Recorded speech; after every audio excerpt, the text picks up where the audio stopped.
3 of Hunter Lawson's coworkers set him up on a blind date with a deaf woman.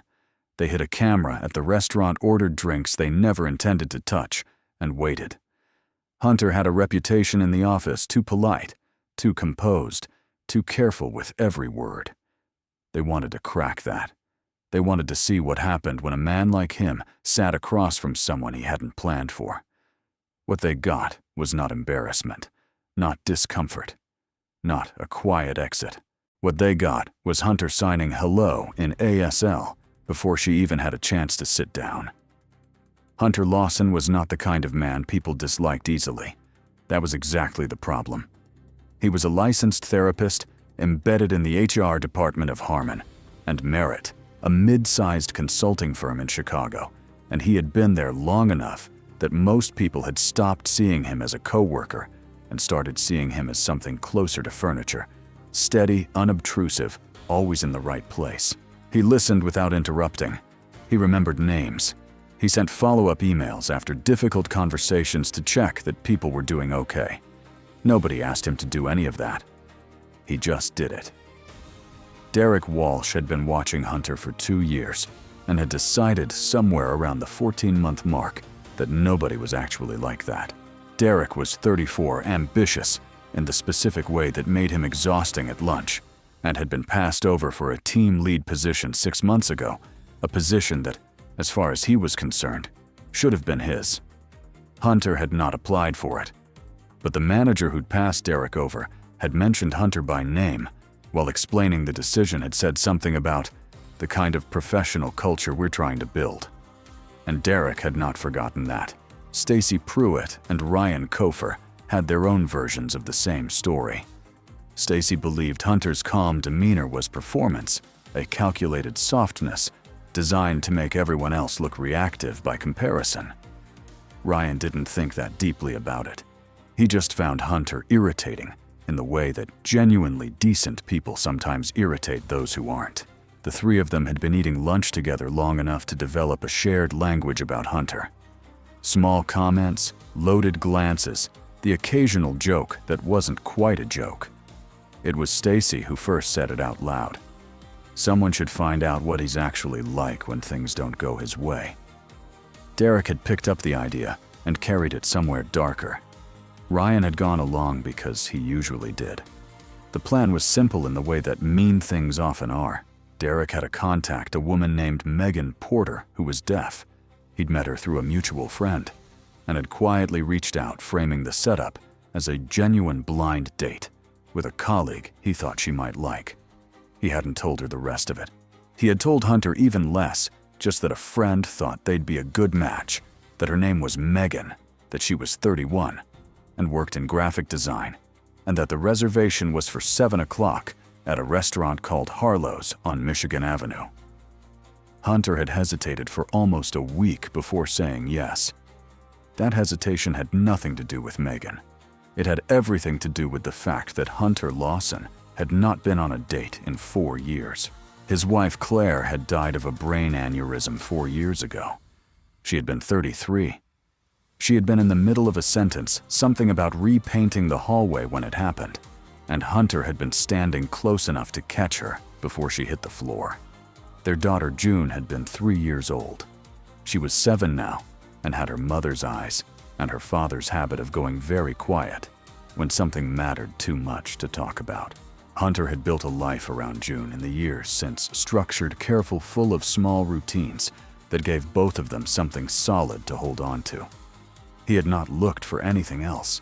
He hadn't thought he needed to. But there were evenings after June was asleep when the apartment was so quiet. It had a texture, and he would sit at the kitchen table with his coffee going cold and feel the specific weight of a life that was good in every visible way, and still had a room in it that nobody lived in anymore. When he finally said yes to the date, he didn't tell anyone except his neighbor Carol, who watched June on Thursday evenings. He ironed a shirt he hadn't worn in 2 years. He drove to Harlow's and sat in the parking lot for 4 minutes before going inside. The restaurant was warm and low-lit, the kind of place designed to make conversation feel easier than it usually was. The hostess led him to a table near the window. He ordered water, checked his phone, once put it face down on the table, and waited. At a corner booth across the room, Derek was already there. Stacy sat beside him with a glass of wine she kept lifting without drinking. Ryan was on Derek's other side, his phone propped against the napkin holder, at an angle that made it look accidental. The camera was small. The angle was clear. They had a direct line of sight to Hunter's table and had been there since 6:30, settling in, like people who had somewhere to be, and had already decided the evening was going to be worth it. Megan arrived at 7:04. She was not what Hunter had pictured, though he couldn't have said exactly what he had pictured. She wore a dark green jacket over a simple black dress, and she carried herself with the specific kind of composure that comes not from confidence, but from having learned over time to give nothing away before you know whether it's safe. She spoke to the hostess at the door. Megan could read lips well enough in well-lit spaces, and she had a voice clear and slightly flat in the way that was common for people who had been deaf since early childhood. And then the hostess pointed her toward Hunter's table. Hunter saw her walking toward him and understood two things at once. The first was that she was deaf. He couldn't have explained how he knew, before she reached him, something in the way she'd interacted at the door, the slight deliberateness of her attention. But he knew. The second thing he understood immediately after the first was what this evening actually was. He had been set up, not as a kindness, as a test. The thought landed cleanly without theater. He recognized the shape of it, the kind of setup designed to catch a reaction, to get something on record, to prove a point that someone had already decided was true. He had spent enough years doing intake assessments and crisis interventions to know what a trap looked like from the inside. He also knew with the same clarity that none of that was Megan's fault. She had walked into this restaurant the same way he had, thinking it was a real thing, extending a kind of trust that was already costing her something just to offer. He stood up before she reached the table. He raised one hand, and he signed, "Hi, I'm Hunter. I'm glad you're here." His ASL was not rusty. It was not approximate. It was the fluent, natural language of someone who had grown up using it, formed in the hands with the rhythm of a person who had learned it young enough that it lived in the body the same way speech does. Megan stopped walking. Not out of shock exactly, but out of the recalibration that happens when you arrive somewhere expecting one thing and find something you hadn't accounted for. She looked at his hands. Then she looked at his face. Then she signed back. "You know sign language." It wasn't a question. "My mother was deaf," he signed. "I've used it my whole life." Megan sat down. She set her small bag on the table and looked at him with the direct, appraising look of someone who had been disappointed enough times to have gotten very good at reading a room. She was not smiling yet. She was taking inventory. Hunter didn't look away, didn't fill the air with nervous preamble, didn't perform ease he didn't feel. He was nervous. He let it be visible. There was something in that, in the fact that he didn't try to hide it, that she seemed to register. At the corner booth, Derek had gone still. Stacy's wine glass was back on the table. Ryan was watching Hunter's hands, with an expression he couldn't quite arrange into anything useful. None of them had expected this. The plan had assumed a moment of visible discomfort, a flicker, a stammer, the particular embarrassment of a man who didn't know what to do and couldn't hide it. What they were watching instead was a man having a conversation in a language they didn't speak, and doing it without effort, and doing it in a way that made the woman across from him lean forward by an inch, just slightly, as if she'd decided it was worth getting a little closer. Derek picked up his phone and leaned toward Stacy. "It's fine," he said, keeping his voice low. "We wait. Something will still go wrong." Stacy watched Hunter sign something that made Megan press her lips together against what might have been the beginning of a smile. "Maybe," Stacy said. But she didn't sound certain anymore. Hunter was not thinking about them. He was thinking about the fact that his hands remembered everything, every sign his mother had taught him in the kitchen of the house, where he grew up, every late-night conversation they'd had in the dark, because signing didn't wake anyone else up, Every moment of a language that had felt for a long time after his mother passed, like something he was keeping alive just by knowing it.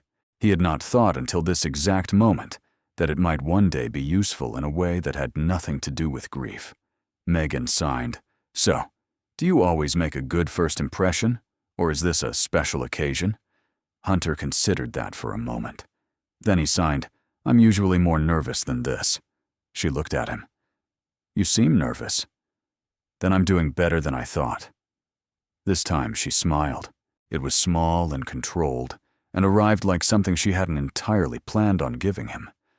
Hunter felt it land somewhere in his chest, in that quiet room he'd been keeping locked for the better part of 4 years, and thought, okay, whatever this night is, whatever it was supposed to be, this part is real. The first 20 minutes were careful.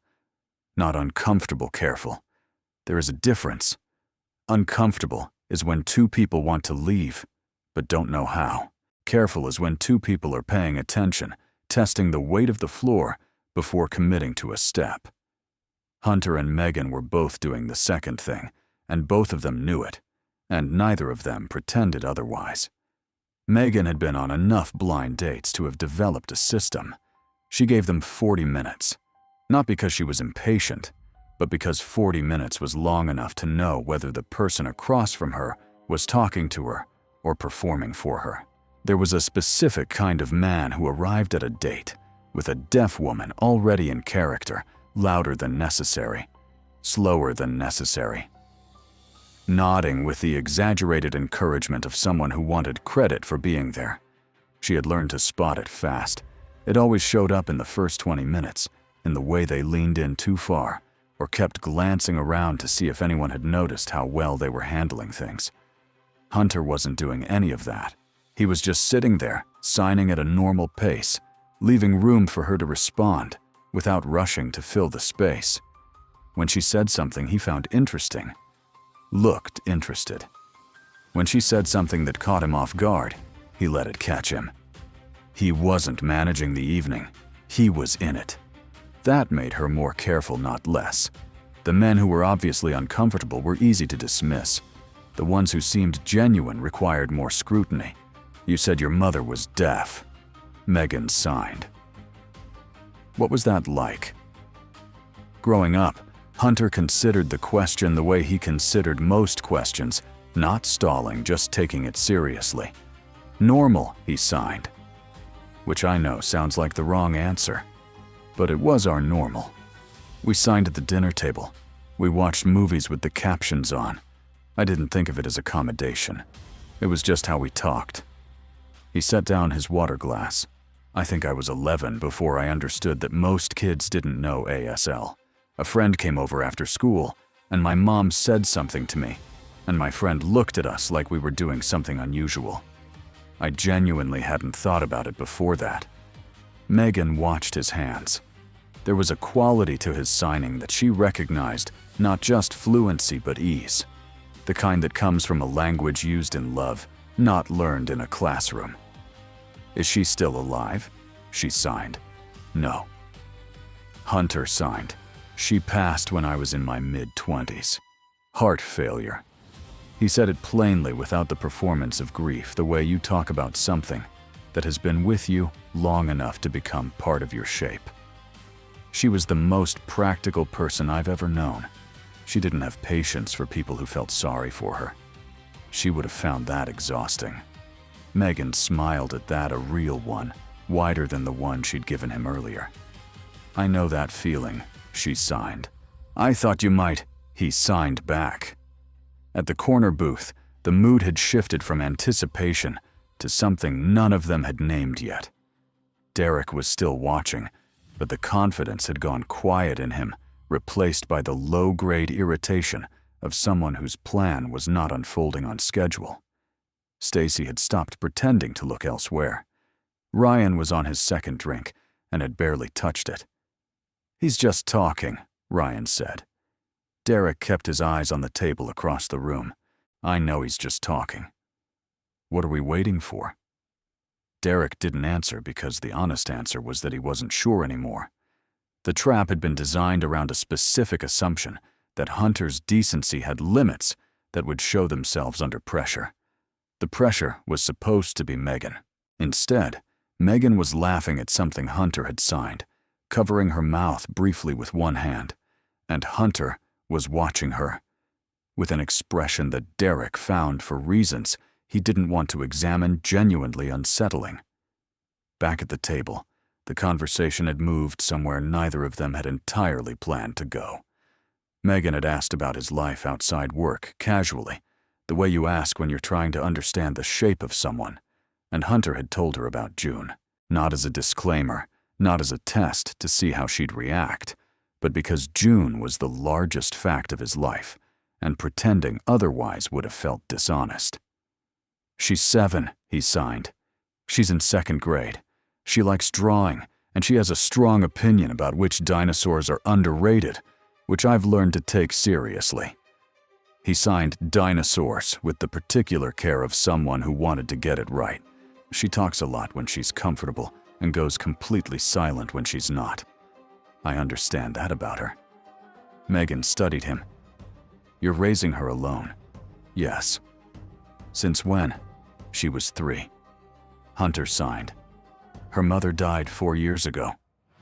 The table was quiet for a moment, in the way tables go quiet. Not empty, but full of something that didn't need words. Megan looked at his hands resting on the tablecloth, and then back at his face. "I'm sorry," she signed. "Not the performative kind. The kind that means I heard you, and I'm not going to step around it." "Thank you," he signed. "Then, this is the first time I've done this. Since then, a date, any of it." Megan looked at him steadily. "Why now?" Hunter thought about that. The honest answer was that he hadn't fully worked it out yet, that some part of him had said yes to this evening, not because he'd decided he was ready, but because the silence in the apartment had started to feel less like peace and more like a habit he was afraid to break. But he didn't say all of that. He signed, "I think I ran out of good reasons not to." It was the right answer, because it was the true one. Megan recognized it as such. She had her own version of the same story, not grief in the same form, but the particular exhaustion of showing up to things that didn't work out, of extending trust and having it handed back damaged, of deciding at some point that the effort wasn't worth the cost, and then finding months later that the protection had become its own kind of loneliness. She didn't sign all of that either. She signed, "That's a good reason." For a while after that, the conversation moved more easily. They talked about her work. She designed book covers and brand identities for a small studio in Wicker Park, and she had opinions about typography that she expressed with the quiet intensity of someone who had spent years caring about something most people overlooked. Hunter asked questions that showed he was actually listening, not waiting for his turn. She told him about a cover she'd spent 3 weeks on that the client had rejected in 45 seconds. He told her that was genuinely terrible. She said she had the rejection email saved because sometimes she needed to remind herself that other people's bad taste was not her problem. Hunter laughed. It wasn't polite laughter. It was the real kind, brief and unguarded, and it changed his face. Megan thought, there it is. That was what she'd been waiting for. Not a test exactly, but a tell the moment when someone's face does something they didn't arrange. Hunter's face when he laughed looked like a person who had forgotten for a second that he was being careful. She found that she liked him. She was not happy about it. Yet liking someone always came with the awareness of what it would cost if it didn't work out. But she registered it as a fact, the way you register weather. Okay, this is what's happening. It was at that moment that Hunter looked up. It was a reflex, not a decision, a glance toward the far side of the restaurant for no particular reason. But his eyes caught the corner booth, and then they caught Derek Walsh's face, and Derek was already looking back at him with the specific expression of a man who has been somewhere he wasn't supposed to be, for long enough that pretending otherwise was no longer practical. Beside Derek, Stacy had her wine glass up, Ryan's phone was still propped at that angle that was not accidental. Hunter looked at them for 2 seconds. Then he looked back at Megan. He could feel the shape of the next few minutes before they arrived. He could see clearly the choice in front of him: say nothing and spend the rest of the evening knowing what she didn't, or tell her now and hand her a truth that might wreck everything that had been built in the last hour. He was a therapist. He understood the weight of information withheld the way it curdles a relationship quietly from the inside. He had spent years helping other people understand that. He was not going to sit across from this woman and do the thing he would have told anyone else not to do. He signed, "I need to tell you something, and I need you to let me finish before you decide what it means." Megan's expression shifted, not alarm but attention sharpened. She signed, "Okay." This date was arranged by coworkers of mine. Hunter signed. He kept his hands steady, paced clear. "They set it up without telling me that you were deaf. They're sitting in that corner booth right now with a phone recording us. The plan was to catch me reacting badly, being uncomfortable, leaving saying something unkind. They wanted to use it against me at work." He looked at her face and didn't look away. "I didn't know any of that when I walked in tonight. I figured it out when you arrived." Megan did not move. She was watching his hands with an expression he couldn't fully read, which was unusual. He'd been reading people for a living for a long time. Her face had gone to a place that was controlled in a way that had cost something to achieve. "You knew when I walked in," she signed. "Yes." "And you stayed." "Yes." The silence between them was its own kind of language. Hunter let it be there. He did not rush to fill it with reassurance, because he understood that reassurance offered before it was requested was usually for the person giving it, not the person receiving it. He waited. Megan looked toward the corner booth. She could see the three of them now that she knew where to look: a man and a woman, and another man, arranged with the careful casualness of people who had planned to be somewhere and were hoping nobody would notice. The phone angle was unmistakable once you saw it. She had been in enough situations to recognize the posture of people who thought they were watching something without being watched themselves. She looked back at Hunter. Something in her face had shifted, not softened entirely, but rearranged. She signed, "So the whole evening, the things you told me, your daughter, your mother, was any of that real, or were you managing the situation?" It was the right question. It was the only question that mattered, and Hunter knew it, and he did not treat it as anything less than what it was. "I told you about my mother because you asked, and because it's true." He signed. "I told you about June because she's the most important person in my life, and I don't know how to have a real conversation without her being part of it. I told you I was nervous because I was." He let his hands rest for a moment and then continued. "The setup was real. The people behind it were real. What I felt sitting here was also real. Those things can all be true at the same time." Megan looked at him for a long time, the kind of looking that is also deciding. Behind her across the restaurant, Derek Walsh was leaning forward with his elbows on the table, trying to read hands he didn't know how to read, trying to understand a conversation he had arranged and could no longer control. The evening had not gone the way he planned. Something was happening at that table that he had not accounted for, and the longer he watched, the worse it felt. Not because it was going wrong, but because it wasn't. Because the trap he had built to expose Hunter Lawson as a fraud was instead exposing, with increasing clarity, exactly what kind of men were sitting in the corner booth. Megan had not responded yet. She was still looking at Hunter with that careful, assessing look, the one she'd worn when she first sat down, the one that said she had learned to be thorough before she decided to trust something. Hunter did not look away. He had nothing left to manage with. He had put everything on the table, and he knew it.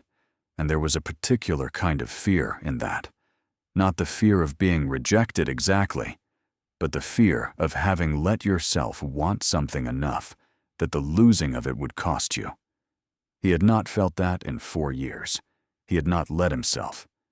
And now here it was, sitting across from him in a green jacket, deciding whether he was worth the risk.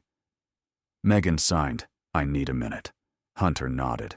He did not follow. Her eyes did not look over at the corner booth, did not do anything except sit there and let her have the minute she'd asked for. A waiter came to refill their water glasses, and Hunter thanked him quietly, and the normalcy of that small exchange felt almost absurd given what was sitting in the middle of the table between them.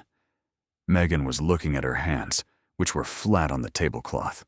She was doing the thing Hunter recognized from his work, the internal audit, the rapid cross-referencing of what she'd felt against what she now knew, trying to figure out which parts were reliable and which had been contaminated. It was not a fast process. He had watched people do it in his office for years, and the kindest thing you could do while it was happening was nothing.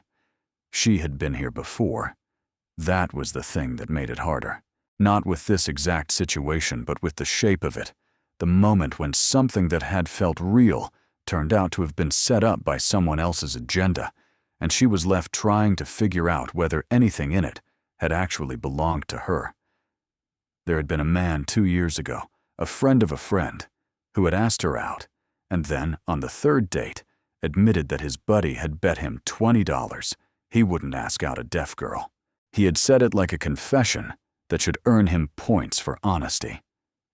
She had left the restaurant before the food arrived. She had not cried about it until she got home, and then she had cried for longer than she thought she was going to. And the worst part was not the cruelty of the bet, but the 3 dates she'd spent thinking something was beginning. So she knew the feeling she was supposed to have right now. She knew its shape and its weight, and exactly where it lived in her chest. What she didn't know was whether that feeling was accurate this time, or whether it was the residue of something older, a reflex that had kept her safe before, but had also kept her from things she might have wanted. She looked up at Hunter. He was watching her, with the specific expression of a man who had decided to stop trying to influence the outcome and was just waiting for it. There was no performance of patience on his face, no visible effort to look reassuring. He looked like someone who understood that this moment was hers, not his, and was willing to be whatever she decided he was. That more than anything else he'd said or signed all evening was what moved her. "I believe you," she signed. "I don't love that this happened, but I believe you." Hunter exhaled. It was not dramatic, just the quiet release of something that had been held too long. "I'm going to talk to them," he signed. "Not to make a scene. You don't have to be part of it, but I'm not going to sit here and pretend I didn't see them." Megan considered that. Then she signed, "I'll stay." Hunter stood up and walked across the restaurant to the corner booth. Derek saw him coming from 6 tables away and had enough time to compose himself into something that was attempting to look casual. It didn't work. Stacy picked up her wine glass. Ryan's hand moved toward his phone, and then didn't complete the gesture. Hunter stopped at the edge of their table. He did not raise his voice. He was a therapist, which meant he had extensive practice saying difficult things in quiet tones, and he had long believed that the quieter you were, the less the other person could dismiss what you were saying as emotion. "I know what tonight was," Hunter said. "I'm not going to pretend I don't. I also know that you used someone who had nothing to do with your problem with me, and I want you to understand that part clearly, because whatever you think of me, she didn't deserve to be anyone's prop." He looked at Derek specifically, then at Stacy, then at Ryan. "Delete the recording. Whatever you think you were going to do with it, don't. If there's something you want to say to me about work or about the promotion or about whatever it is you've been building in your heads for the last 2 years, you can say it to me directly. I'll listen. I'm good at that." He didn't wait for a response. He turned and walked back to Megan's table. The 3 of them sat in the corner booth for a long moment without speaking. It was Ryan who finally said, in a voice that was smaller than his usual one, "He's not wrong about her." Derek kept his eyes on the recording on his phone, 40-some minutes of 2 people having a conversation, that he didn't understand and couldn't use. He thought about what Hunter had just said, the quietness of it, the complete absence of anger, and felt something he was not prepared to identify as shame. He pressed delete. Then he put his phone in his pocket and picked up his drink and stared at the table. Stacy said, "We should go." They went. Hunter and Megan stayed for another hour. They did not talk about Derek or Stacy or Ryan again. They ordered dessert, which neither of them needed, but both of them wanted, and Megan told him about the year she'd spent in Portland after graduate school, and Hunter told her about the summer Claire had convinced him to take a road trip with no reservations booked, and how completely unprepared he'd been for the kind of person she was. In a car, impatient, opinionated about roadside diners, spectacular company. He said it without sadness, or not only sadness. He said it the way you talk about something that shaped you permanently, and you've made a kind of peace with, even if the peace is not the same as being okay. When they left the restaurant, the November air was cold enough that their breath showed, and they stood on the sidewalk for a moment, doing the calculation that people do at the end of an evening. What comes next? What to say? How much to give before it feels like too much? Megan signed, "I want to meet her." Hunter looked at her. "June." "You told me she has opinions about dinosaurs," Megan signed. "I want to know which ones." He smiled. It was a full one this time, unguarded, unhurried, the smile of a man who had not expected the evening to end this way, and was still in the process of believing that it had. 3 weeks later, Megan came to the apartment on a Saturday afternoon. June opened the door before Hunter got there, which was typical, and looked up at Megan with the frank, unfiltered assessment of a 7-year-old who had not yet learned to pretend she wasn't evaluating someone. Megan crouched down to June's eye level. She signed, "Hi." "I'm Megan." June looked at her hands. Then she looked at her father, who was standing behind Megan in the hallway. Then she looked back at Megan and said out loud, with the deliberate enunciation of a child who wanted to be understood, "My dad taught me a little bit." She signed, "Hello?" Back, imperfect, effortful, clearly practiced. Megan's face did something unguarded and immediate. She signed, "That's really good. Did you just learn that?" June nodded with the full-body commitment of a child confirming something important. "Dad showed me last week," she said. "He said maybe I'd want to know." Hunter, standing in the doorway, said nothing. He had taught June 3 signs the previous Tuesday evening at the kitchen table after June had asked who Megan was, and he'd thought about it for a moment, and then decided to just tell her someone he'd had dinner with, someone he liked, someone he might see again. June had asked if Megan could hear, and Hunter had said no, not in the way most people can, and June had thought about that, and then said, "How do you talk to her?" And he had shown her. Megan stood up. She looked at Hunter over June's head, and signed small and quick, "You taught her." Hunter signed back. She asked. They stayed for the afternoon. June showed Megan her drawings. She kept them in a series of identical green notebooks, organized by subject, and there was a full notebook dedicated entirely to dinosaurs, with handwritten labels and the careful block letters of someone who took the work seriously. Megan went through each page with the attention of a person whose job was looking at things carefully, and she asked questions that June answered with increasing enthusiasm. And at some point, Hunter made coffee and sat in the kitchen doorway, watching his daughter explain the distinguishing features of the Parasaurolophus to a woman who was nodding with what appeared to be genuine interest. And he felt something move through him that he hadn't had a name for in a long time. It felt like the apartment had a different quality. Not louder, not busier, just less like a space that was waiting for something to change. What happened at work resolved itself with less drama than Hunter had expected, though not without consequence for the people who deserved it. Derek came to Hunter's office 2 days after the dinner. He stood in the doorway for a moment, looking at the room, the way people look at places they've only ever thought about from the outside. And then he sat down in the chair across from Hunter's desk, the same chair where Hunter's clients usually sat. and he said, "I owe you an apology, and I owe her one more." Hunter said, "I know." Derek had his hands on his knees and was looking at the desk between them. "The promotion thing," he said, "I made it into something it wasn't. I needed someone to be the reason, and you were convenient." "That's accurate," Hunter said. Not unkindly, just accurately. Derek already had Megan's contact information. He was the one who had arranged the date after all, and he used it to send her a direct apology. Megan read the email, told Hunter about it, and said she didn't know yet whether she'd respond. He told her she didn't have to. She said she knew that. Stacy and Ryan submitted formal apologies to HR, which Hunter had not asked for and had not expected.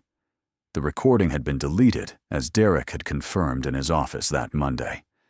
There was a disciplinary process that Hunter was not involved in because it wasn't his department, and the outcomes of that process were not his to announce.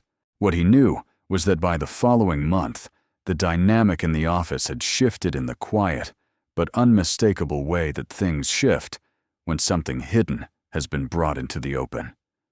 People knew something had happened. Most of them knew enough.